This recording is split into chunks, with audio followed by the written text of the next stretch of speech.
Olá, no programa de hoje, os indicadores atuais e as projeções para a economia brasileira. O saldo de 2024 e as perspectivas para 2025.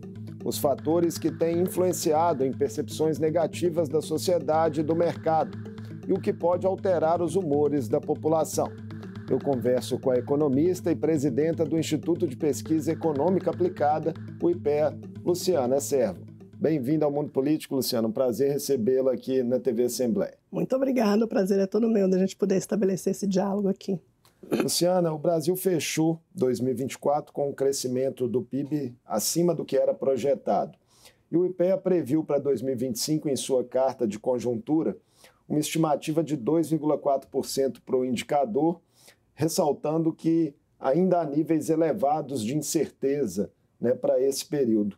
Quais pontos que merecem mais atenção nesse momento que podem impactar esse índice ao longo do ano para cima ou para baixo? A gente tem que lembrar de alguns vetores, dessa conjuntura econômica. Um dos vetores que impactam a conjuntura econômica é a própria balança comercial.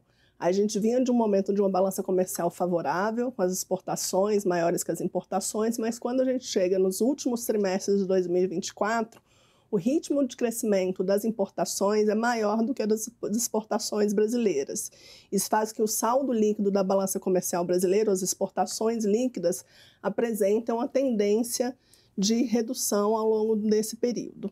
Com isso também a gente está olhando para outros vetores desse diálogo sobre o crescimento econômico, que é olhar para o mercado de trabalho. A gente tem um momento em que a massa salarial vinha crescendo, alcançando níveis recordes de crescimento, com aumento da empregabilidade, ou seja, da ocupação da população brasileira, aumento da renda, mas que também no último trimestre do ano perde um pouco de força esse ritmo de crescimento da massa salarial.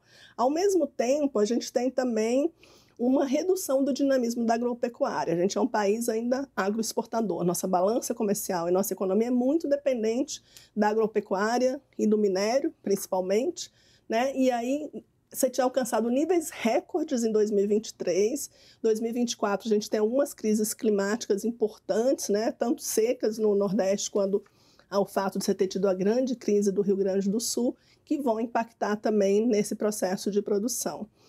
Por um lado, você também tem um aumento da formação bruta de capital fixo, o que é interessante, Por que é uma formação bruta de capital fixo? É o famoso investimento, O Brasil está investindo mais, mas ao investir mais, ele precisa de dinheiro para capital, ou seja, para fazer esse investimento, que também impactam nas importações, porque a gente tem uma indústria de capital que não é suficiente, de produção de máquinas, equipamentos, que não é suficiente para esse novo dinamismo da economia, também vai fazer um aumento das importações.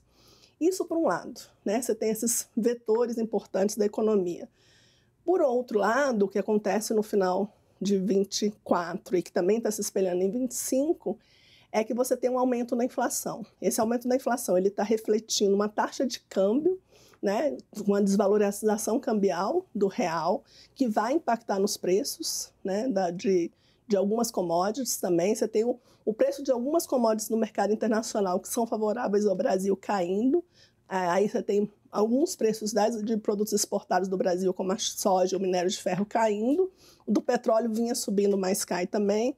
Isso faz com que esse processo de valorização cambial ele ainda aumente, se agrave.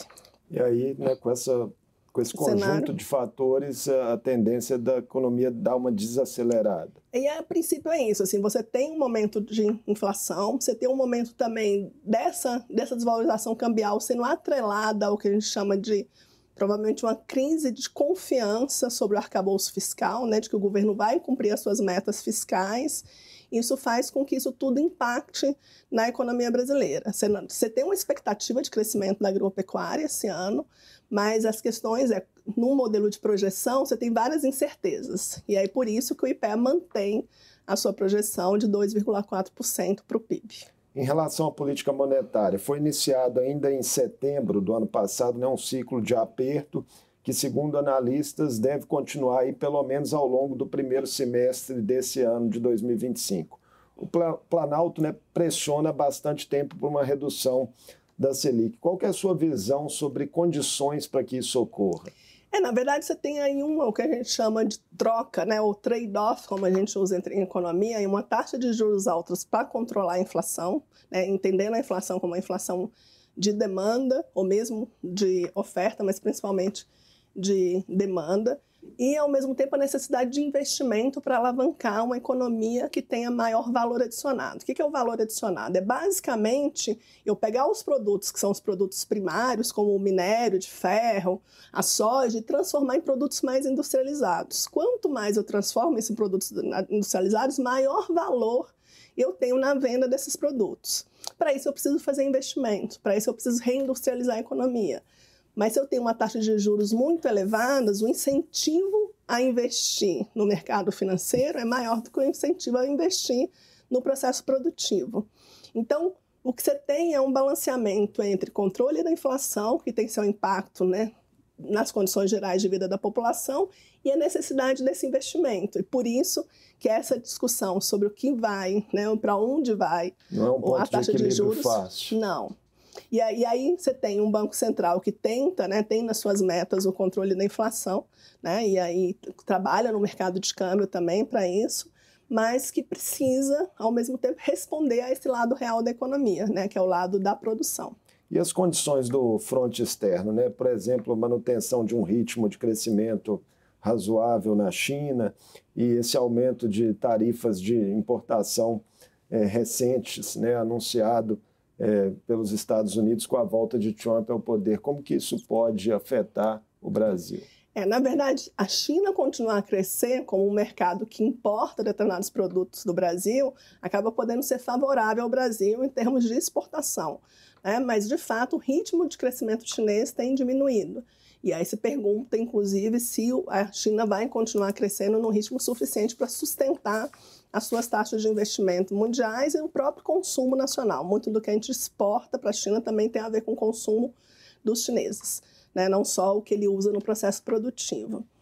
No caso da relação com os Estados Unidos é um importante mercado para o Brasil, não tenho dúvida, mas não é o único, né? Então, essa discussão do que vai acontecer nessa proposta de protecionismo, né, que está sendo feita pelo governo Trump, vai depender muito das medidas que forem adotadas, né? O DOASO, que foi anunciado agora, tem impactos para o Brasil, mas esse impacto... aqui em Minas Gerais, né? Sim, para estados como Minas, né, que tem uma exportação de aço dependente muito, né, da mineração, certamente, mas você tem outros vetores da economia que podem atuar, inclusive outros mercados, né? E a China, os Estados Unidos é um importador importante, mas tem outros fatores que podem influenciar esse processo. O papel dos BRICS pode ser um desses fatores?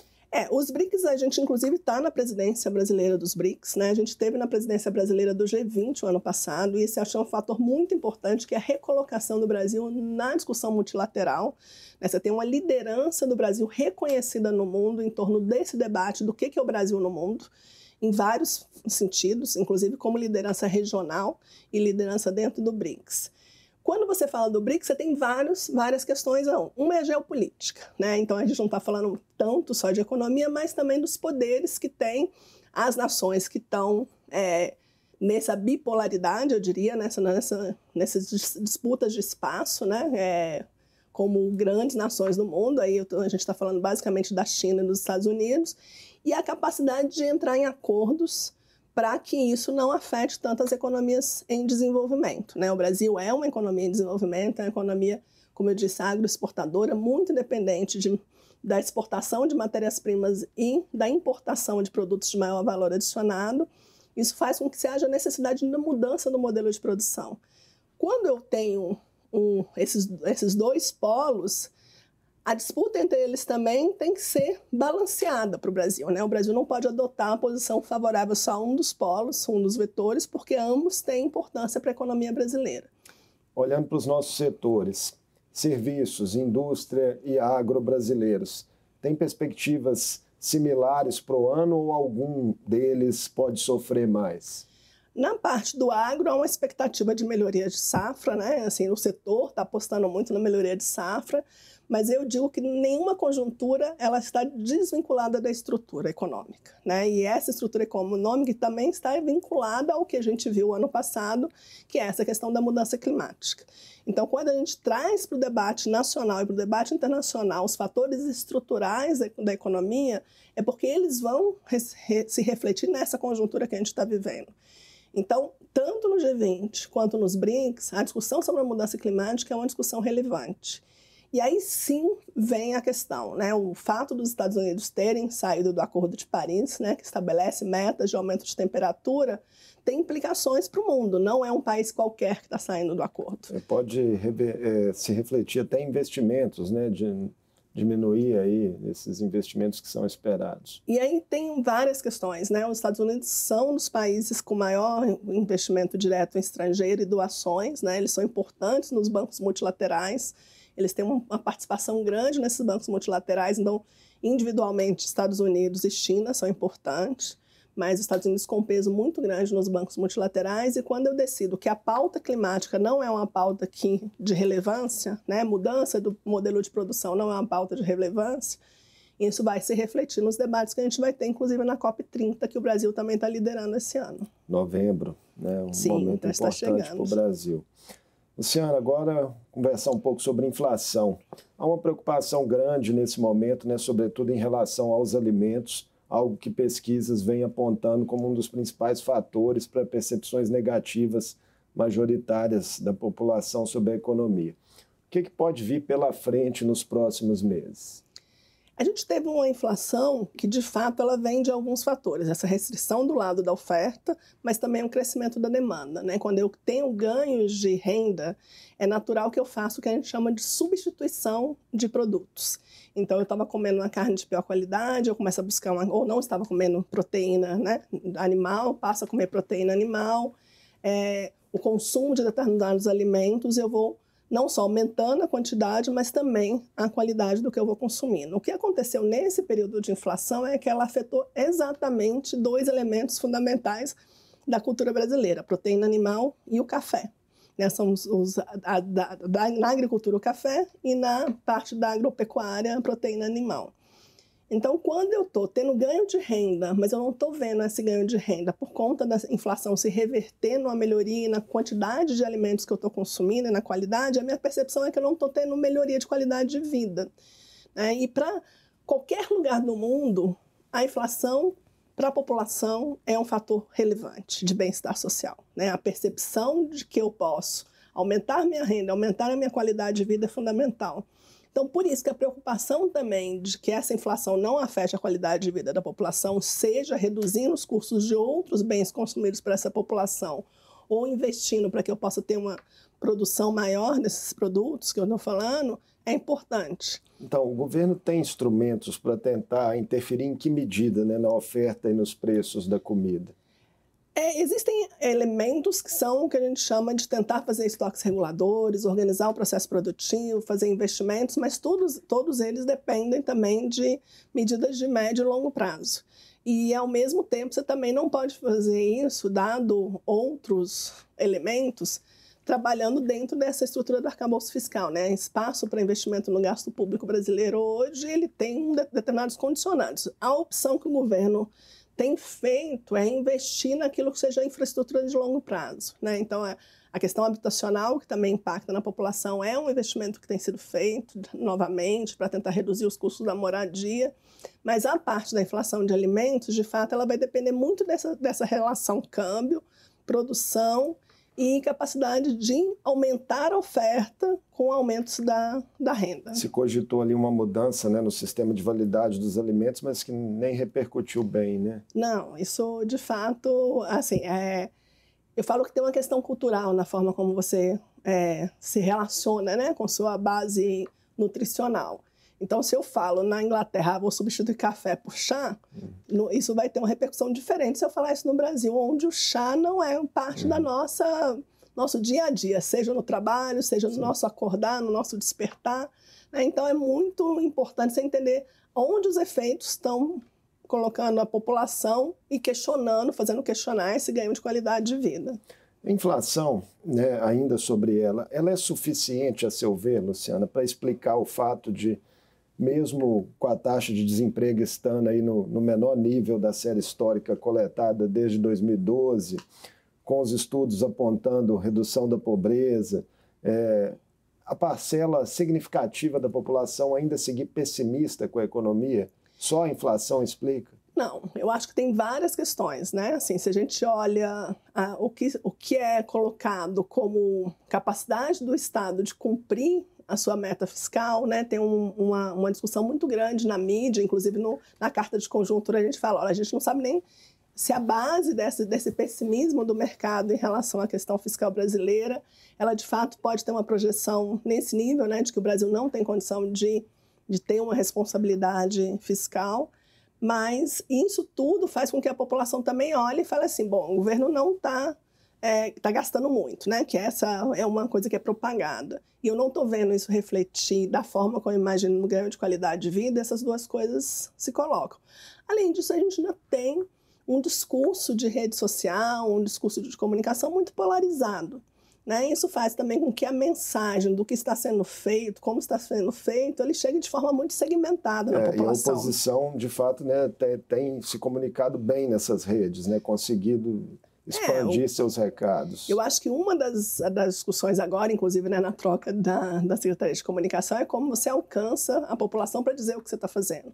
Né? Porque não foi só a taxa de desemprego, né? Você tem ganhos reais de salário mínimo, você tem outros ganhos relacionados aos benefícios, né? Reajustes relacionados ao benefício da Previdência, que tem a ver com o salário mínimo, mas também revisão de benefícios sociais para melhorar o acesso a alguns benefícios. Mas, ao mesmo tempo, por conta do arcabouço fiscal, você vem com uma discussão que eu preciso fazer alguns cortes de gasto, né? Para manter-me dentro pelo menos do centro da meta ou do piso do arcabouço. E aí, nesse sentido, essa discussão faz com que você tenha também um controle ali do que seria necessário você fazer de investimentos, não só no investimentos de infraestrutura, mas também investimentos sociais, o que a gente chama de gasto social, e essa relação com esse arcabouço fiscal que é cobrado o tempo todo como uma responsabilidade fiscal do governo. No mercado e nos bancos, né, talvez até com base nessas percepções sobre o arcabouço, o pessimismo revelado em pesquisas é ainda maior que o da população. Isso tem que ser relativizado? Qual que é a sua visão a respeito? Os modelos dessa dívida bruta geral do governo, né, na verdade, os modelos de projeção dessa dívida, eles são eivados de incerteza. É muito difícil você, de fato, dizer se o governo vai ou não alcançar com base nesses modelos. Agora, há que se observar por que o mercado está tão pessimista, porque o mercado, de fato, é um formador de opinião, é fundamental ouvi-lo, porque ele tem uma capacidade de organizar essa discussão sobre a questão cambial, a questão do investimento e a própria crença, né, de possibilidade de parceria público-privada para aumentar o processo de valor adicionado na economia brasileira. Você depende desses setores produtivos, depende do mercado financeiro, depende da confiança que esse mercado tem. Da perspectiva do IPEA, a gente acha que os elementos positivos eles estão colocados. Né? A gente tem ganhos no mercado de trabalho, a gente ainda tem uma taxa de crescimento média relativamente boa para o ano, a gente tem perspectivas de continuar dentro dessa discussão sobre a responsabilidade fiscal, mas não necessariamente, talvez, no nível que o mercado desejaria.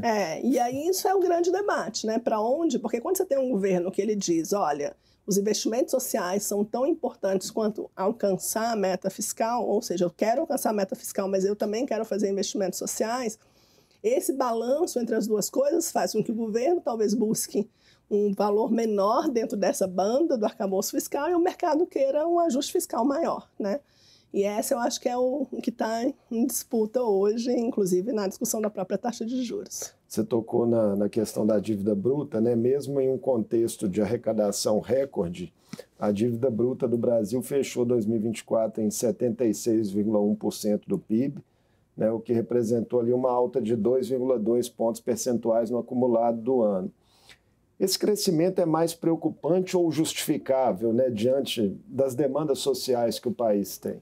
Boa parte desse crescimento se deve exatamente a esses gastos sociais que foram feitos, né? Assim, quando eu garanto uma política de valorização do salário mínimo, eu estou tentando garantir que pelo menos a reposição da inflação aconteça nesse processo. Agora, ao mesmo tempo, isso gera demandas para o orçamento público. Então, assim, tem um equilíbrio entre arrecadação, né, dívida pública e possibilidade de você fazer investimentos sociais, que de fato faz com que você aceite algum nível de dívida pública em relação ao que você precisa para alavancar a economia. Né? Se a gente tivesse um processo produtivo com mais capacidade produtiva, ou se a gente tivesse se desindustrializado menos, organizado os nossos serviços para ter serviços de alta tecnologia, talvez hoje a gente estivesse numa situação diferente. A gente ainda precisa construir essa estrutura produtiva, né? E isso exige investimento e, ao mesmo tempo, exige que você tenha essa confiança dos setores produtivos e do mercado. Eu li algumas opiniões de analistas alertando que se essa dívida bruta brasileira chegar a 80% do PIB, seria um número alarmante. Vocês no IPEA têm alguma visão a respeito, assim, mais específica nos estudos? Eu vou dizer que não tem uma visão única no IPEA, né? Nós somos uma instituição que ela também preza pela pluralidade de visões. Então, a gente tem debates em relação a qual que é o nível da dívida pública aceitável, mas não tem um número único. O que a gente acredita é que a gente ainda está longe de alcançar esse risco em um país que é tão atribuído relacionado à própria dívida pública, entendeu? Da perspectiva da direção do IPEA e de alguns pesquisadores que trabalham com essa visão mais estruturalista da economia. E é possível para você, Luciana, acomodar a inflação sem um choque nas contas públicas? Isso é outro debate que está colocado. O que acontece na discussão do gasto público, o gasto público gerar inflação, né? Na verdade, se você olha o que está acontecendo, parte tem a ver, sim, com a formação bruta de capital fixo gerado pelos governos nacionais e subnacionais, que vem, inclusive, de ajustes acontecidos nos anos anteriores, ali 21, 22, que abriram espaço para que esses estados e municípios, principalmente municípios, tivessem investimentos de formação bruta de capital fixo.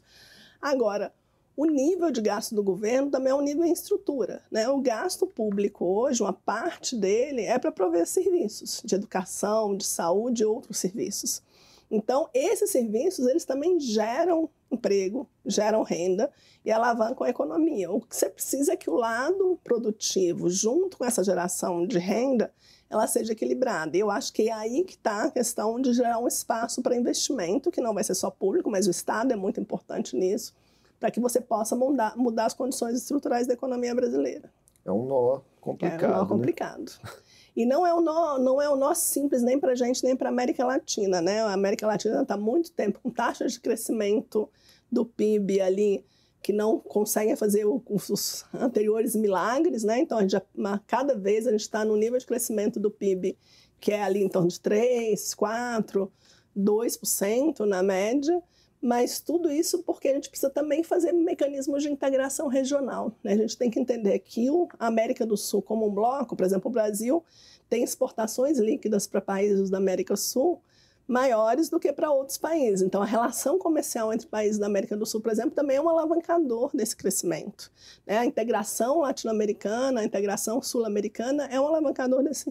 Então, você precisa também entrar numa discussão geopolítica para que o país, do tamanho que ele é na América do Sul, ele ganhe a dimensão que ele também tem dentro desse contexto regional. Ainda tem um potencial econômico muito grande, a seu ver, para se ampliar os efeitos positivos dessa integração regional? Eu vejo várias possibilidades. A primeira coisa é que a gente já se mostrou um país com capacidade de resposta, porque, inclusive, a gente tem um sistema único de saúde, né, que mostrou uma capacidade de resposta durante a pandemia como poucos países do mundo. É até uma especialidade sua, né? Pesquisas nessa área. Né? E mais do que isso, a gente tem um potencial de complexo industrial da saúde ainda a ser explorado. Se a gente pega uma Fiocruz, Butantan, os laboratórios oficiais e começa a investir na produção regional de vacinas, de imunobiológicos, começa a dialogar isso dentro de uma matriz produtiva onde você possa fornecer esses processos para dentro da América do Sul, isso é um potencial. Mas mais do que isso, a gente tem integrações logísticas, integrações de cadeia de energia, integrações produtivas que podem ser feitas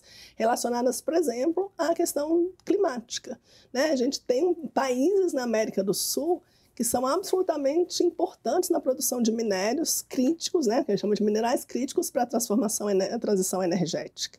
Se a gente conseguisse alavancar isso num processo produtivo com maior valor adicionado dentro da própria América do Sul e América Latina, isso já traria ganhos de comércio de escala importantes. Luciana, para terminar a nossa conversa, o tempo passa rápido, né? Já estamos chegando no final. Entre as propostas prioritárias da equipe econômica do governo federal em 2025, né, estão a regulamentação da reforma tributária e o projeto da isenção do imposto de renda para quem ganha até R$5.000, que é uma promessa de campanha do presidente Lula, inclusive. O quanto essas medidas, né, podem contribuir para melhorar o ambiente econômico geral do país? A gente tem um sistema tributário ainda bastante complexo, né? Isso foi o grande mote da discussão da reforma tributária, é um dos mais complexos, mais desafiadores do mundo, inclusive com impactos muito maiores sobre a população de baixa renda, né? São impostos regressivos. E aí, quando você faz uma reforma tributária para simplificar, isso ajuda a ter mais transparência no processo tributário brasileiro. Agora, os efeitos dessa reforma tributária sobre a economia são efeitos de médio e longo prazo. São vários processos que vão acontecer, né? Uma reforma que vai durar alguns anos ainda para ser totalmente implementada. Então, eu acho ela absolutamente necessária para o país, de fato, se transformar num país transparente e competitivo com o resto do mundo, mas ela não é uma panaceia, ela não é um milagre, né? Ela vai trazer respostas ao longo do tempo. E existem outras fases da reforma tributária, que é o que a gente discutiu no G20, que é a reforma da renda, né? Da taxação dos super ricos, não só no Brasil, mas no mundo, para poder fazer uma redistribuição de renda necessária para o desenvolvimento nacional. Vamos aguardar, né, os desdobramentos aí, são muitas variáveis que podem impactar ao longo do ano. Muito obrigado. Eu agradeço a oportunidade de estar aqui dialogando com vocês e com os telespectadores. Muito bom, obrigado por ter aceito o nosso convite. Conversei com a economista Luciana Servo, presidenta do Instituto de Pesquisa Econômica Aplicada, o IPEA. Falamos sobre a conjuntura econômica, o comportamento de indicadores e as percepções da sociedade, de como esse quadro pode se alterar ao longo de 2025. O Mundo Político fica por aqui. Obrigado por nos acompanhar e até o próximo programa.